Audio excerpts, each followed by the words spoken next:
আসসালামু আলাইকুম। আজ শুক্রবার দুপুরে রান্না করতেছি আমাদের গ্রামের।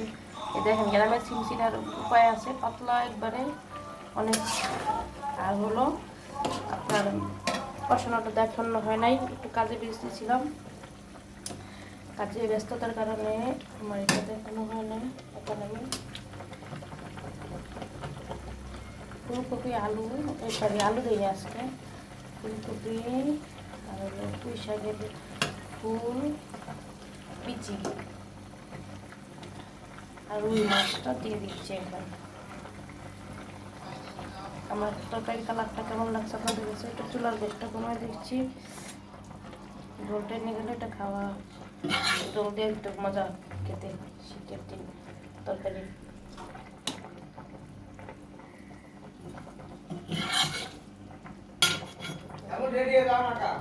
এই যে আমি এখন টিকিট দিলাম, এইটুকু আমার ভিডিও একটু দেখা দিলাম। আবার যে করতেছে আবার ডেকে দিলাম। ধন্যবাদ সবাইকে।